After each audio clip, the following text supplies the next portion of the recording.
every few minutes, another elected official walks in with their supporters, holding up the signs and cheering, and they're just kind of making their show.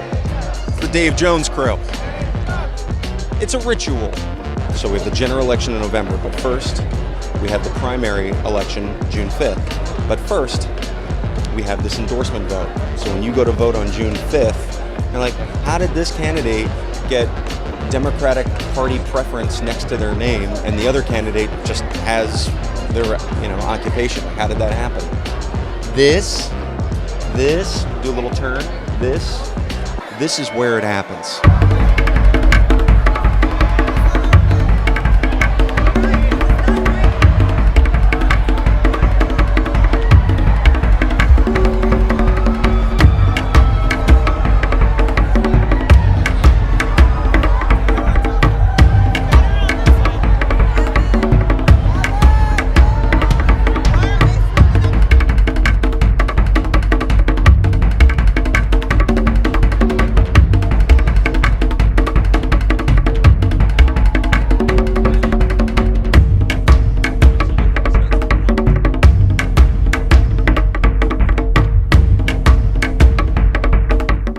Are you going to be endorsing for these offices?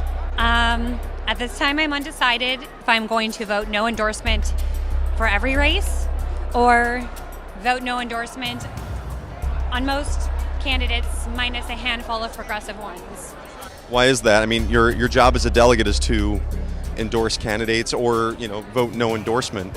I think we should end party endorsements of candidates on the ballot because it's going to encourage people to do their own research on candidates and make their own decisions, and it's going to pave the way for grassroots candidates to have a better chance at winning an election because they don't have the party behind them. Hey, Mom. And Mom. So you hit it off with my mom here. Yeah, this is your mom? Yeah. This is Mom. Hi, Mom. We're talking about delegates endorsing candidates and just the whole process of endorsements. This endorsement process is essentially a pre-election before the primary election, before the general election. And so, but this election, this endorsement election has a tremendous influence on which candidate ends up winning. Right, yeah. And it determines if they get funding from the state. I like to see it so that as many people as possible can afford to run. That money should not preclude you from being a good candidate. And I think this particular process does allow more people to run as if anybody could run statewide. We'll never be divided. Timid, united, we'll never be divided. Who are you? What do you do? That's a real pushy question. I'm on the E-Board. It's the executive board of the California Democratic Party for Assembly District 46. You can tell how unimportant I am by how long the title is. I was a Bernie delegate with you at the DNC. Everyone remembers your mother. She's the best. Love you. You were incredible at the DNC. Notice he didn't have the credentials to go, gee, you guys are quick. And then Rob Reiner showed up with his family. And he wanted to go in to hear Kane's speech.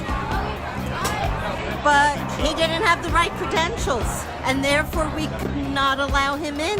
What's really cool is we're a part of the ADEMS, so what that means is politicians have to meet with us to get our votes and endorsements for things, which is fun because then I get to hold their feet to the fire of accountability. All right, so what do you want to accomplish this weekend?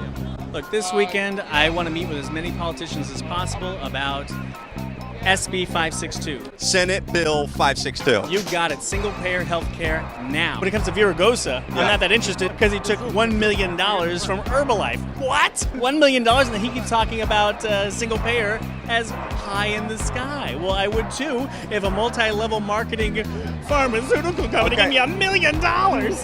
Our job here is we're pissed off. We're freaked out about what Trump is doing. We're freaked out about our own representation. And the best thing we can do for the Democratic Party is to make the Democratic Party as strong as it possibly can be. And the only way to make them strong is to say, well, you say you're for these things, what are you going to do for the most progressive things you say you're for? Because it's not enough to be against Trump. We have to show that we were for something, and while Trump was president, that we actually got things done. John Schnitzer, thanks very much. Typically, I have it as a life rule not to walk towards screaming crowds. Whichever side is louder gets the endorsement. And then the other side? Dave Jones! I am standing here in line with my new line buddy, Attorney General. Who are you planning to endorse? I am supporting Javier Becerra. He's done a lot of great work on protecting the Dreamers and standing up to the Trump administration. What are your top issues right now? A lot of issues that affect everyone, affect college students too. So things like housing affordability, and of course the cost of education, and just being able to find a good job, pay your loans, all very important issues. There's so many different races going on right now, but no matter what happens, we all generally feel the same way about most things, and so yeah, we just all got to come together on Monday morning. This is it. This is the ballot box. And just voted for all my candidates. We're done. That's democracy in action.